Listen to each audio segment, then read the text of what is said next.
husband that you were pregnant? Oh, I don't remember. I don't specifically. No, So you weren't specifically trying, it just happened? Hmm? You weren't specifically trying. I mean, in our day and age now, everything is planned. Yes, well, that was not the way Well, it she was pregnant after the first month. And I had no problems having children. It only took me about an hour to have a baby. Because I was a great one for scrubbing floors and stuff, and I think that probably helped those muscles without my realizing it. And, but I remember but little did I know how sick I was going to be. What was it like when you had the first child? Was it in the middle of the night, morning? No, he was off to a funeral. And I woke up, and it was,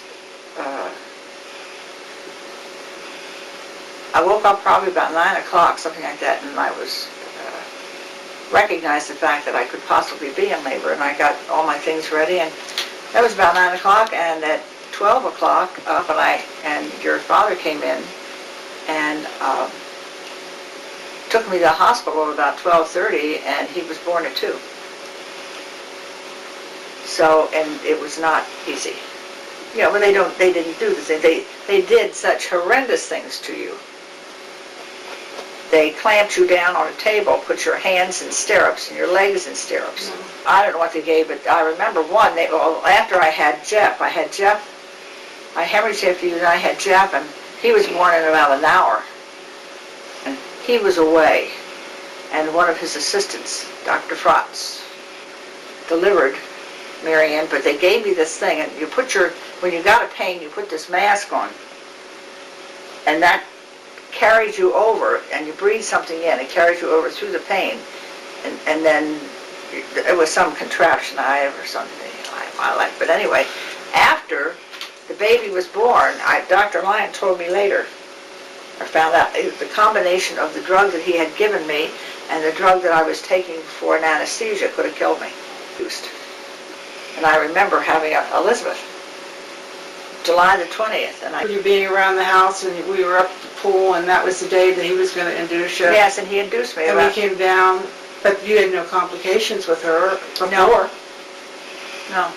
And you just came, I just remember us sitting in the living room with you in that brown muumuu dress, and oh yes, saying you had to go to the hospital.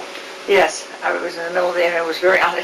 I keep telling her about how hot it was. So hot. Oh, yeah, and there was no air conditioning. No air conditioning, and the tar was bubbling on the streets. And she said nothing could be that hot, but it was hot that day. Oh Lord, it was hot. But raising the children during that time was an extremely difficult thing. Many sleepless nights when they were you kids. But there again, you kids were not. You were not wild like some kids were. You'd always call me. I remember Jeff would always call Jimmy, and some kids were easier in a sense to raise than others. Jeff was involved with the Wolf Gang, and I don't know that they did anything all that bad, the Wolf Gang, but one college to another, taking them down the shore to get a job, or picking them up and get jobs and things like that. Did you use any books when you were raising kids? Did you use I used, physically, when we came home from the hospital, the Pennsylvania Department of something or another, of Health, gave every mother a book. And it was the most common sense book on raising a child. The physical aspects of the care of the child was in there. It was a wonderful book. I didn't have a clue. I knew nothing about a baby. How could I have a baby? I remember one time, your father, we were living in the apartment, and your father did not believe in picking up crying babies. Well, Eric cried, and he cried, and he cried.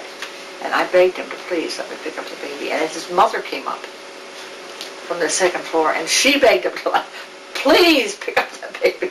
He didn't want to pick up the baby. Did it work? Yes, sir, he did. I think that's why Eric doesn't talk much anymore. I think he marked the kid for life.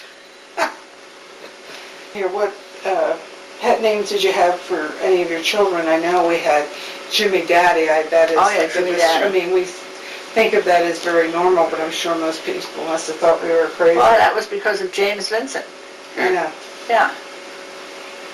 No, Did you ever have nurseries that you fixed up nurseries, or the kids just came too fast to they fix up? came too fast to pick up nurseries. You could hardly keep up with buying them clothes and food, let alone fix up a nursery.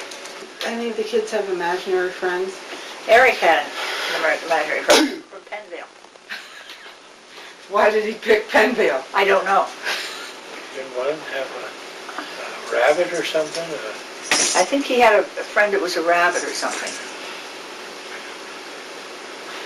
And what was his rabbit's name? Natural I Grass Eric. don't remember. Playmates, so you didn't have to have imaginary friends because you all played together. Is that, well, I remember the incident when you were in the hospital for a long time with me. Was it a month? Before I was born? Oh, yeah. Oh, yes. Oh, yes. He Oh, was in a couple from times. March the 17th until May the 21st. Because I remember you saying Eric wanted to run away. Eric ran away. No, your grandmother had gotten me a red suitcase. I can remember it, yeah, well. And he was a very bright kid, even when he was 2. He took the suitcase and it had my things. You had to have nighties and things like that when you were having babies then. And I had everything in there ready to go to have this child. And of course I was in the hospital so long having you that he got sick and tired of it and he took the suitcase. And he must have walked out the side door, and they found him on Mulberry Street. Aunt Florence was supposed to be watching him or something like that. And they found him on Mulberry Street, and they asked him where he was going to go, and he said he was going out to get the baby. He was going out to get the baby. He was tired of waiting for the baby. Were any of them afraid of monsters under their bed or anything like that? They're probably more afraid of their brothers and sisters than monsters under their bed. I don't think any of them were. Night we had to leave the lights on sometimes. Oh, yeah. Well, we always left the light on. Always left the bathroom light on. There was always a light. We never were people for closing doors. The doors were always open. So that, Did the kids have a favorite bedtime story or poem? Golden books. I had them when I was a kid. The golden books, and I would read the whole series of them. Eric claims that he's as bright as he is because I sat him on my lap and I read to him book after book after book. Yeah, he got most of the book reading, but after that, then the other kids came and she had a chance to I didn't have the read time the until book. it came back to Elizabeth again. Well, I had a chance to read to Jimmy and Carl. I read to her constantly. Remember the accident with Eric's face, the explosion of the rocket.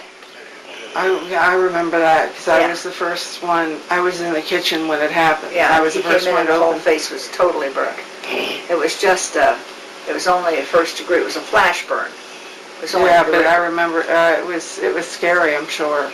Well, there must have been some third degree on it. There were never any scars, but it took every mark off his face, every freckle, all of his eyebrows, his eyelashes, everything. A spark flew from one thing to another. But he was about 12 or 14 then, Yeah. and we trusted you kids on things that we probably shouldn't have trusted you on. Yeah, he was making. He made a fuel for a Homemade rocket. rock. Yeah, I gotta have a rocket. I I just think that the basic thing is the respect for each other and the fact that you accept each other's faults for what they Oh, are, yes. and you wouldn't hurt the other person. No, you wouldn't do that. Right? You're right. You're right. And it was just, I think that's a feeling we had from the time we were married. Respect. I never had any tolerance for teasing. I did not believe in teasing. I did not allow you children to tease each other. I thought that was an invasion of your privacy. How'd we sneak so much in then? Hmm? Always tease the living hell out of each other. Well, we didn't know that. You didn't know No, it. but you knew how I felt about it. You know, I think respect for each other and respect for you as people. That's always important. Pardon? I think that's always important, that Oh, yeah. to recognize that your kids are people. They are people, and they deserve all the respect and long.